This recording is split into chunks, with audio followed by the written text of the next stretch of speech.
যারা বলে মঙ্গলা মা লোভী, মঙ্গলা মা এটা চায় ওটা চায়, সোনা চায়, গয়না চায়, টাকা চায়, পয়সা চায়, যারা যারা বলে তাদের কাছে আমার একটাই রিকোয়েস্ট, আজকের ভিডিওটা পুরোটা দেখো, দেখলেই তোমরা বুঝতে পারবে যে মঙ্গলা মা একেবারেই লোভী নয়। তার কারণ হলো আজকের পুরো ভিডিওটা তোমাদের প্রমাণ দিতে চলেছি যে মঙ্গলা মা একেবারেই লোভী নয়। তো পুরো ভিডিওটা জুড়ে আমার সঙ্গে থাকো, সাথে থাকো, তাহলেই বুঝতে পারবে মঙ্গলা মা নিজে থেকে মাকে কতটা ভালোবাসে, কতটা দেয়, এইটা তোমরা জানতে পারবে। তো চলো আজকের পুরো ভিডিওটা দেখো। আর তোমরা যারা আমার এইচএসএস ব্লগে ভিডিওটা দেখা শুরু করেছো তাদের জানাই অসংখ্য ধন্যবাদ।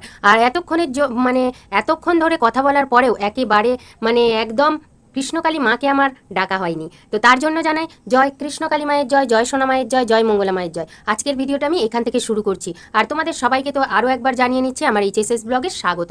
তো চলো আজকের ভিডিওটা শোনো।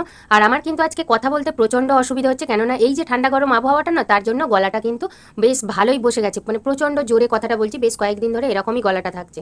তো যাই হোক, চলো আজকের ভিডিওটা এখান থেকে শুরু করছি।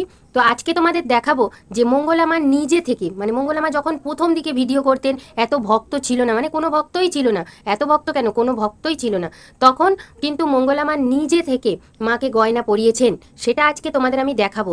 আর ভিডিওটা দেখানোর পরে তোমাদের জানাবো যে মঙ্গলা মাকে তাহলে কিভাবে আমরা লোভী বলতে পারি।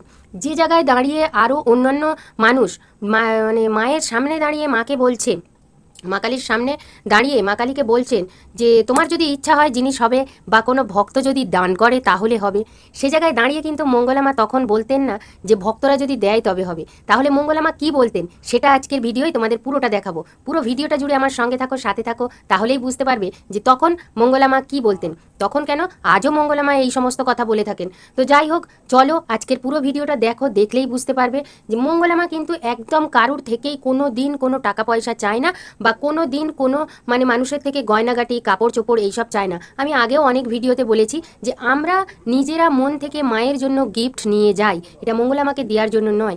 আর মঙ্গলা মায়ের উদ্দেশ্যে যেটা নিয়ে যাই সেটা হলো মঙ্গলা মাকেও ভালোবেসে, কারণ মঙ্গলা মা আমাদের মাকে যত্ন করছে, আদর করছে, ভালোবাসছে। আর মঙ্গলা মা আমাদের জানিয়েছেন যে কৃষ্ণকালী মায়ের নাম জপ করতে হবে, তাই সেই কৃতজ্ঞতা বোধেই আমরা কিন্তু মঙ্গলা মায়ের জন্যও জিনিস নিয়ে যাই।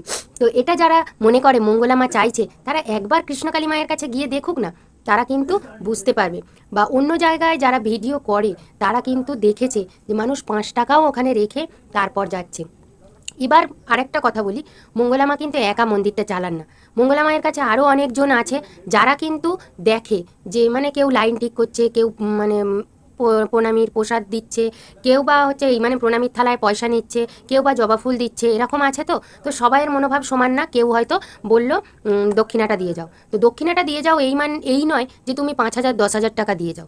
দক্ষিণা দিয়ে যাও মানে কি, এই পুজোটা দিয়েছে তার জন্য দক্ষিণা। আমরা বাড়িতেও একটা মনসা পুজো করলে 10টা টাকা দক্ষিণা দিয়ে থাকি, তো সেই জায়গা থেকে দাঁড়িয়ে আমরা একটা জায়গায় পুজো দিচ্ছি, নিশ্চয়ই আমরা দক্ষিণা দেবো। তো এটা সমস্ত জায়গায় হয়ে থাকে। এই যে দুর্গাপুজো গেল, দুর্গাপুজোয় কী হয়, দুর্গাপুজোয় চাঁদা চায় না, কালী পুজোয় চাঁদা চায় না, জগদ্ধাত্রী পুজোয় চাঁদা চায় না, সমস্ত জায়গায় চাঁদা চায়। আমরা পুজো দিতে গেলেও চাঁদা চাই, না পুজো দিতে গেলেও চাঁদা চাই। সে জায়গায় দাঁড়িয়ে মঙ্গলা মা কিন্তু কোনো দিনও বলেনি যে আমায় একটা টাকা দাও, মঙ্গলা মা কখনো বলেনি। তো আজকে দেখো, পুরো ভিডিওটা দেখলেই বুঝতে পারবে যে মঙ্গলা মা নিজে থেকে মাকে কিন্তু গয়না গড়িয়ে দিচ্ছেন, গয়না পরিয়ে দিচ্ছেন। তো চলো আজকের ভিডিওটা দেখো, দেখার পরে আবার কথা হচ্ছে। জয় কৃষ্ণকালী মায়ের জয়। আমি কৃষ্ণকালী মায়ের জন্য আমার পছন্দ মতো আমি নূপুরই নিয়ে এসেছি। একটা নূপুর মাকে আমি পরিয়ে দিয়েছি, আর একটা নূপুর আমি পায়ে পরাবো। আমার যেমন দেখবেন আমরা খুব সাজতে ভালোবাসি না, আমি কৃষ্ণকালী মাকেও না আমি সাজাতে খুব ভালোবাসি। আমি মাকে নূপুর পরাবো, মা হাঁটাচলা করবেন, মা ঝমঝম করে পায়ের একটা আওয়াজ হবে। আমি অনেকবার নূপুরে আওয়াজ পেয়েছি, সেই জন্য মায়ের জন্য আমি নূপুর এনেছি। মা আমার আমার নূপুর মা পরবে, মা হাঁটবে, চলবে, আমার ভীষণ ভালো লাগবে।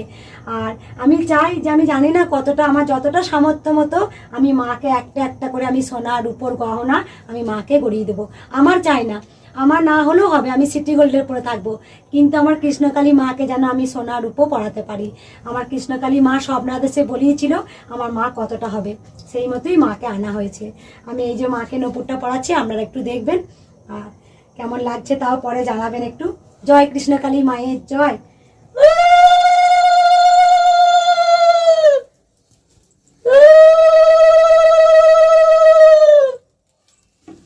মা কৃষ্ণকালী মা, তুমি নূপুর পরো মা, আমার সোনা মা, আমার কৃষ্ণকালী মা, আমার সোনা মা, আমার সোনা মা, আমার কৃষ্ণকালী মা।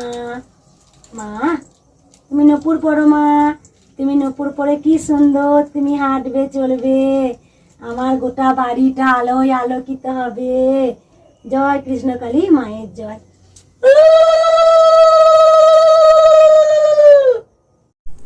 তো বন্ধুরা, এতক্ষণ যারা ভিডিওটা দেখলে তাদের জানাই অসংখ্য ধন্যবাদ এইভাবে আমার সাথে থাকার জন্য, পাশে থাকার জন্য।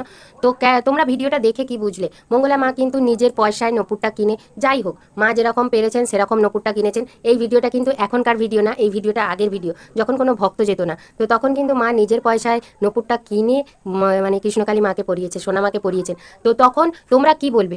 যে তোমরা বলবে যে হচ্ছে মা লোভে পড়ে পড়াচ্ছে? এটা তো নয়। কিন্তু মায়ের মুখের কথা শুনেছো? মা কিন্তু বলেছে আমি ইমিটেশনের গয়না পরবো, কিন্তু তবু মাকে একটা একটা করে আমি সোনার উপর জিনিস দেবো। তাহলে মা মঙ্গলা মায়ের ওপর মানে ভালোবাসা দেখে মঙ্গলা মায়ের ওপর কৃপা করেছে, তাই মা কিন্তু নিজের গয়না নিজেই জোগাড় করেছেন। তো এইটা তোমাদের কাছে আজকে তুলে ধরার কথা, যে মা কতটা প্রসন্ন হয়েছে মঙ্গলা মায়ের উপর। তাই মঙ্গলা মায়ের এই মনোবাঞ্ছাটা পরবর্তীকালে গিয়ে এখন যেরকম আমরা দেখছি সবাই ধরো গয়না নিয়ে যাচ্ছে, শাড়ি নিয়ে যাচ্ছে, সমস্ত কিছু নিয়ে যাচ্ছে। আর তোমরা কিন্তু জানবে, আরও অন্য একটা ভিডিওয় মা বলেছিলেন এই যে হলুদ শাড়িটা মা পরে আছেন, এই হলুদ শাড়িটা কিন্তু মা নিজের জন্য কিনেছিলেন, মানে মঙ্গলা মা নিজের জন্য কিনেছিলেন একদিন অষ্টমীর সময় অঞ্জলি দিতে যাবেন বলে। তো তখন পরার সময় মায়ের মনে হয়েছে যে আমি শাড়িটা পরবো, আর মা কিছু শাড়ি পরেনি, তা মাকে পরাই শাড়িটা, এই ভেবে মাকে শাড়িটা পরিয়েছেন। আর মাকে শাড়িটা পরানোর পরেই মা কিন্তু প্রসন্ন হয়েছেন নিশ্চয়ই। তাই মা তো হচ্ছে মানে সবাইকে ভালোবাসা দিয়ে, সবাইকে আদর করে চেয়ে এসেছেন যে আমায় একটা শাড়ি দাও, আমায় একটা গয়না দাও, আমায় এটা দাও ওটা দাও। মা তাই চেয়ে এসেছেন। মঙ্গলা মায়ের কষ্টটা মা বুঝতে পেরেছেন, যে একদিন এই নিজের কাপড়টা আমি মাকে মানে মঙ্গলা মা কৃষ্ণকালী মায়ের অঙ্গে তুলে দিয়েছেন। তাই কিন্তু কৃষ্ণকালী মাও মঙ্গলা মায়ের কোনো কাপড়ের অভাব রাখেনি। তো এ থেকেই বোঝা যায় মায়ের আর সন্তানের টানটা কতটা।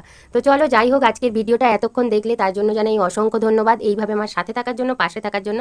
তো চলো আজকের মতো ভিডিওটা শেষ করি, আর সবাই আমার সঙ্গে আনন্দের সঙ্গে ভক্তি ভরে বলে নাও জয় কৃষ্ণকালী মায়ের জয়, জয় সোনা মায়ের জয়, জয় মঙ্গলা মায়ের জয়।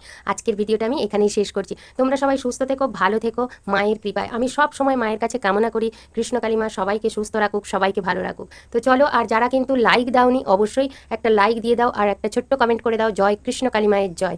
আর তোমাদের ভিডিওটা কেমন লেগেছে অবশ্যই কমেন্টের মাধ্যমে জানিও। নতুন বন্ধু হয়ে থাকলে আমার চ্যানেলটাকে সাবস্ক্রাইব করো, পাশের বেল বাটনটা অবশ্যই প্রেস করো, যাতে আমার ভিডিওগুলো তোমার কাছে সবার আগে পৌঁছায়। তো চলো আজকে আর বেশি বকবক করছি না, ভিডিওটা এখানেই শেষ করছি। আজকের মতো এইটুকুই, শুভরাত্রি, টাটা।